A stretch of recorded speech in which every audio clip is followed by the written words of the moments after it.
రేవంత్ అన్న మీద కూడా మీకేమన్నా చిన్న చిన్న భిన్నాభిప్రాయాలు ఉంటే ఉండొచ్చు.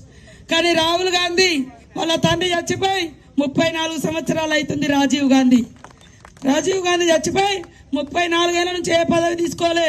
రాత్రి మగలు దేశం కోసం కష్టపడుతున్నాడు. కన్యాకుమారి నుంచి కాశ్మీర్ దాకా నడిచిండు. మణిపూర్ నుంచి బొంబాయి వరకు వచ్చిండు. మరి అలాంటి నాయకుడు ఈ రోజు వరకు కూడా వాళ్ళు ఇల్లు కట్టుకోలే, సొంత ఇల్లు, సొంత ఆస్తులు కూడా పెట్టుకోలే. దేశం బాగుండాలని దేశం కోసం ప్రాణం ఇచ్చిన కుటుంబం. ఆ కుటుంబాన్ని ఈ రోజు మనం నిలబెట్టుకుంటేనే మన అంబేద్కర్ గారు రచించినటువంటి భారత రాజ్యాంగం నిలబడుతుంది. ఇక్కడటువంటి బడుగు బలైన పేదలందరికీ న్యాయం జరుగుతుంది. కాబట్టి దయచేసి మీలో మీకు ఎన్ని సమస్యలున్నా మీ బూతులో మీ ఊర్లో మెజార్టీ తీసుకురండి. మీ ఊర్లో ఏ పనులున్నా యాజ్ ఏ ఇన్ఛార్జ్ మినిస్టర్గా నేను ఇక్కడ ఉన్నా. 5 ఏళ్ళు మీకు తోడుగా ఉంటా.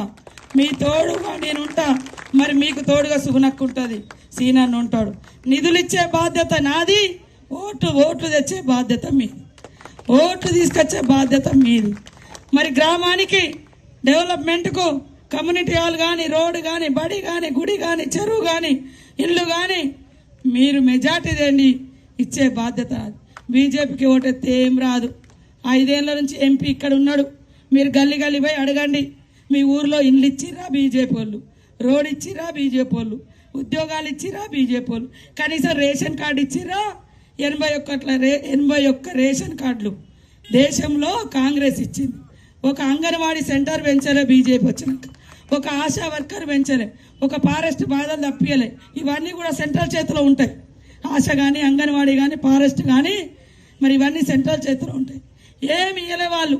కానీ దేవుని పెట్టుకొని మాత్రం ఓట్లు అడుగుతున్నారు.